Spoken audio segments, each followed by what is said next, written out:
ایک بادل کا سایہ میرے کمرے کے اندر آیا اور پھر میری گود سے میرا بچہ اس بادل کے سایہ میں غائب ہو گیا۔ اس بادل کے اندر سے ایک آواز آنے لگی، اے جبریل، اس بچے کو ساری دنیا کے چکر لگاؤ، سارے نبیوں کی خوبیاں دو، اسے یوسف کی خوبصورتی دو، اسے ایوب کا صبر دو، اسے ابراہیم کی دوستی دو، اسے داؤد کی میٹھی زبان دو۔ اور پھر حضرت آمینہ فرماتی ہیں کہ تھوڑی دیر بعد وہ بادل کا سایہ ختم ہو گیا اور میں دیکھتی ہوں کہ میرا بچہ میری گود میں لیٹا ہوا تھا۔ صبح ہونے والی تھی۔ دائی شفا نے باہر نکل کر حضور صلی اللہ علیہ وآلہ وسلم کے دادا حضرت عبد المطلب کو خوشخبری سنائی اور کہا، اے عبد المطلب، تجھے پوتا مبارک ہو۔ یہ سن کر رات بھر کے جاگے عبد المطلب کی ساری تھکن جیسے ایک پل میں ختم ہو گئی ہو، اور وہ اتنا زیادہ خوش ہوئے کہ ان کی آنکھوں سے آنسو بہنے لگے، اور دائی شفا سے کہا کہ جلدی سے مجھے میرا پوتا لا کر دو۔ دائی شفا جیسے ہی حضور صلی اللہ علیہ وآلہ وسلم کو باہر لے کر آئی تو نظر پڑتے ہی سب کے ہوش اڑ گئے کہ اس قدر خوبصورت بچہ آمینہ کے گھر میں پیدا ہوا ہے۔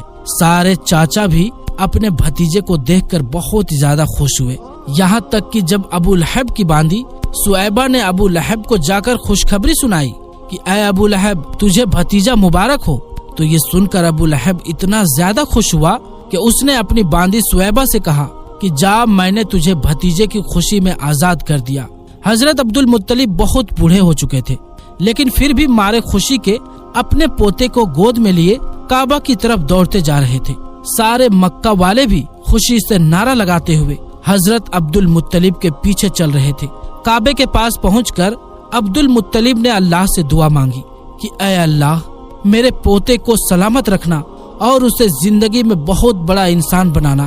شاید عبد المطلب کو پتا ہی نہیں تھا کہ ان کا پوتا تو وہ انسان ہے جس کے خاطر اس دنیا کو بنایا گیا ہے۔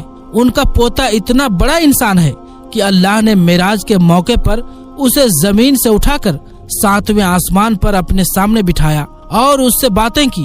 ان کا پوتا تو وہ انسان ہے کہ جسے مایوس دیکھ کر اور اس کی آنکھوں میں آنسو دیکھ کر آسمانوں پر تہلکہ مچ جاتا تھا۔